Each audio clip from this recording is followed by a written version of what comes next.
And welcome back to the finale of Let's Play Castlevania. Last time we made it to the top of Dracula's castle, and this time we're taking on the big bad himself. Now, full disclosure, this fight is not entirely blind. I did practice the first phase, but only the first phase. That's not easy to say, actually. I actually cannot beat the second phase, so that's gonna be interesting. It's all basically simple pattern recognition. Again, the only issue is when he occasionally mixes it up with the pattern and sort of slows down his pattern. My strat is just when he raises up his arm, jump and hit him.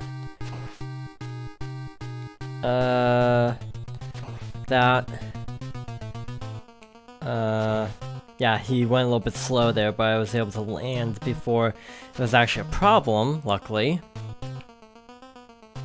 And there! Took off his head. And he turns into a monster. You want to use holy water to your advantage, because it stuns him in the air. Even though it doesn't do a ton of damage, just the immobilization helps a lot. Okay, that hit me. Okay, I wasn't able to run fast enough. Okay, so the thing is, because I did farm for holy water, I'm actually debating if I should cut or not. Back to when I'll have like 30 hearts or whatever, and such. But you know what? I'm just gonna go through this fight regularly. This fight's not that long, so I'm actually not planning to cut out too many attempts. If I can make it through with full health, that would help. But I actually haven't been able to so far, just because of bad patterns, little technicalities in his movement, things like that, where the pattern doesn't quite work.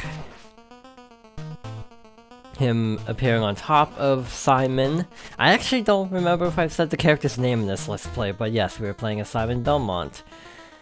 Can't remember if that was the failed take or the actual take where I said his name is Simon Belmont, so...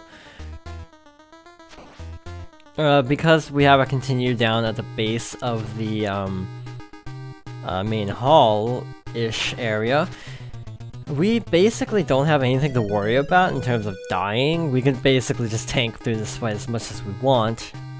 I'm pretty sure there's like an invisible thing in one of the games, like an invisible lower staircase, but not in this game. So we just have to tank this out in the old-fashioned way.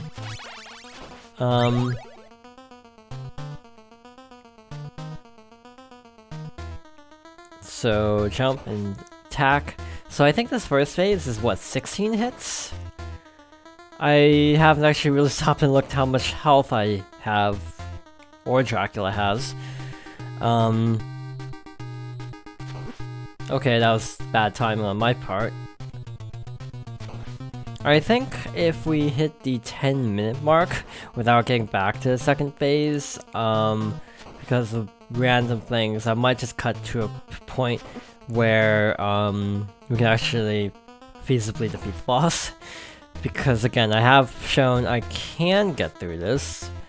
It's just a question of time, really. Saving time.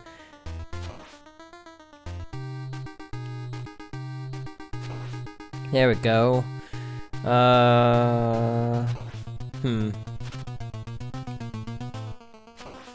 Okay. Doing good. Voila, second phase. I'm gonna go to this side. Stun him, get a few attacks in, try to stun him again.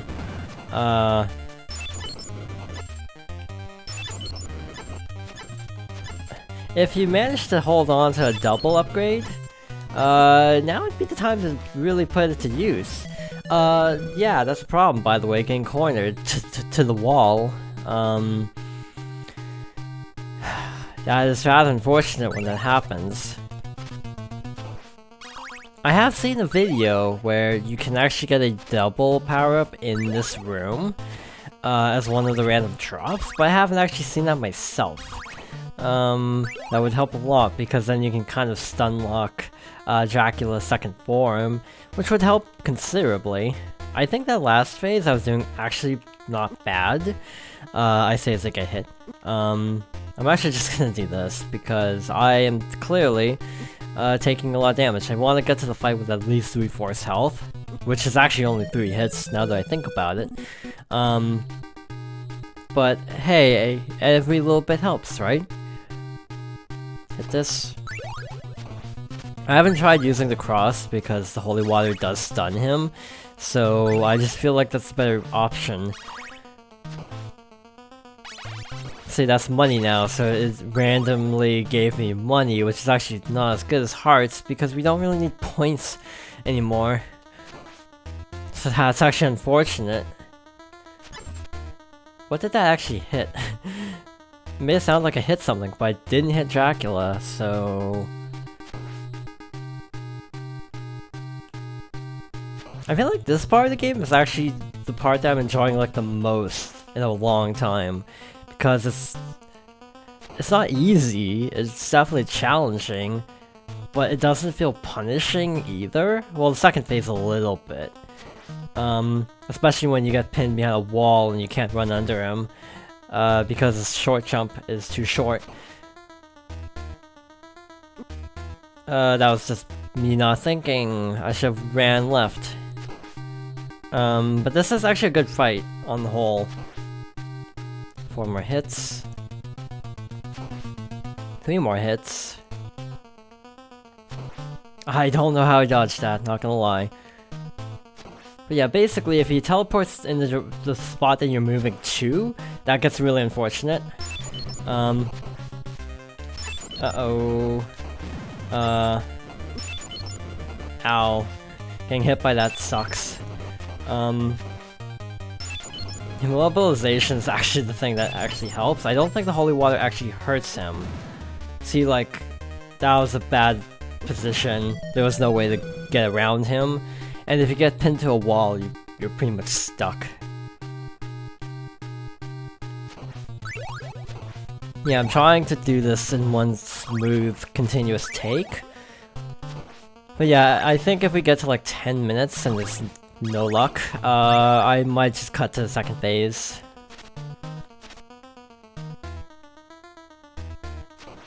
Okay, good start. I wonder what the other Dracula fights are like. I know Symphonies is kind of like this actually, albeit much better looking. Way better looking. You're playing as Richter Belmont, I think. Right? Richter? Is that his name? I don't actually know. Yeah, I think it's Richter. And then... he has fireball attacks. I think he has a couple other attacks too. But the second phase in Symphony is a little bit interesting because there's actually a thing where you can't die. You get powered up and can easily dispatch Dracula, but it actually affects your bonuses for the main game, which I find a very fascinating concept, that a tutorial fight impacts your overall stats late game. Or not late game, early game. I just find that a unique premise.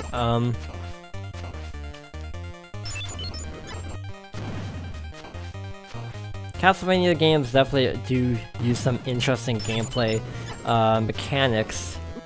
Ow, that's bad. High jump. Yeah, he's too slow. This isn't a bad run though. Now it's a bad run. Okay, what did I say, 10 minutes? I'm gonna give it one more shot from the beginning and then cut to just the second phase. If I can't do it this time. Yeah, I just needed one more hit and I would've been fine. That's the frustrating part. If I had literally not taken out one hit in the first phase, I would've been good for the rest of the fight. Because I just needed one more hit to be able to survive one more time in order to actually take out second form.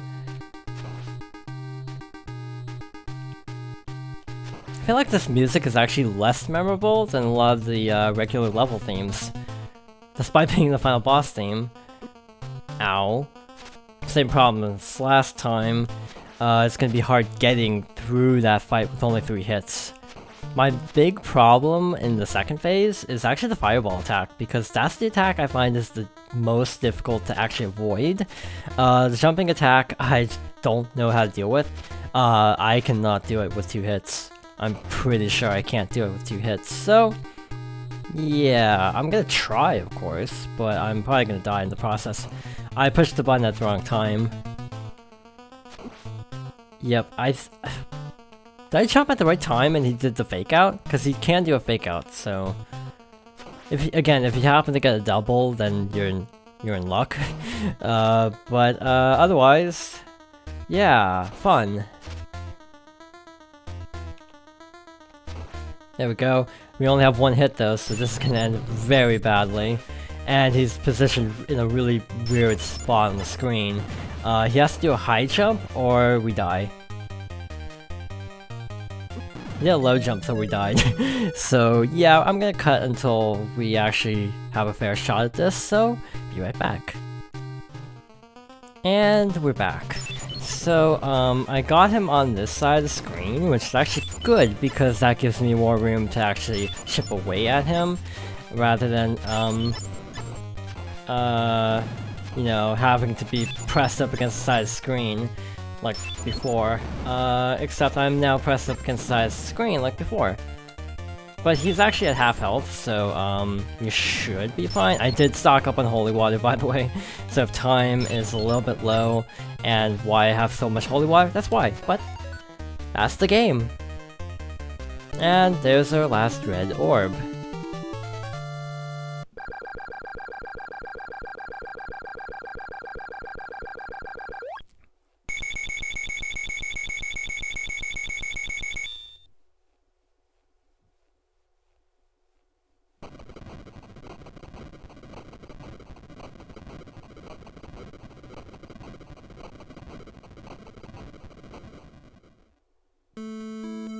So one weird thing that Castlevania does is it basically gives like fake credits referencing like real people, but not real people. It's kind of weird. Anyway, we beat Castlevania. This is actually the first time I beat the game. Could have gone better, clearly. Could have gone worse too, cause that first run last time actually was pretty smooth, and I don't know how that happened exactly, but it did. Now, thoughts on the game as a whole, don't play it. Well, actually, that's overly harsh. I'd say play it, don't necessarily finish it, or feel the need to finish it without save states, unless you are an old school kind of gamer. I remember reading something about there's like a file select in the Famicom Disk System version, so you actually do have the ability to put in your name, if I'm not mistaken. I might be misremembering, but yes, we're actually in control. Why, you may ask? It's because after you beat the main quest, you actually get a second quest, a la Zelda / Mario / a lot of games. Right off the bat, you notice there are bats in this hall, which suck. And enemies start off doing 4 hits from the very beginning, so it is definitely a hard mode, and honestly, I don't care. This is too much work for me. So, that is Castlevania. More closing thoughts. I hear this is actually the easiest one, so I am definitely not Let's Playing 2 and 3. Again, if I do Let's Play 1, it will most likely be Symphony of the Night if I can figure out how to record off of PS3. And if not, it'll probably be Aria of Sorrow, because I love that one too. Aria and Symphony are definitely my 2 favorite Castlevanias that would be my go-tos. I actually never really talked about this, but yeah, I've only played 2 or 3. I've played this one now, yay. I have played Aria of Sorrow 100%, not 100% because of the compendium, but I got the best ending. And I think I got the best ending on Symphony as well. Did not get the best ending on Dawn of Sorrow yet, because that game is a little bit of a chore. So yeah, I haven't quite finished Dawn of Sorrow yet. I've been meaning to try Portrait of Ruin and Order of Ecclesia, because those are the two that people seem to really like, of the Metroidvania style.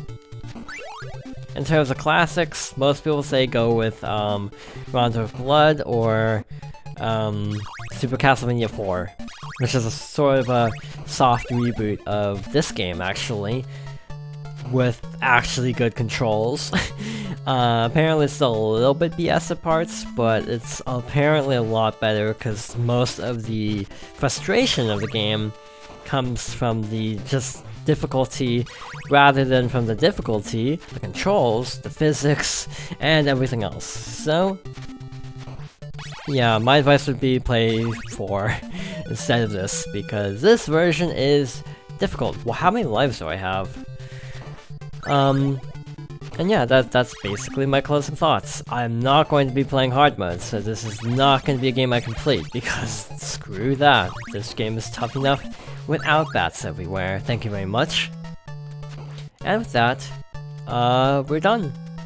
So, thank you for watching, and I hope you join me next time for not a new Let's Play for a little bit. I'm not going to be doing a second playthrough to go along with Vesperia for a little bit. I'm planning to have a new playthrough start on in January, actually. So, look forward to that. But in the meantime, happy Halloween, and thank you for watching.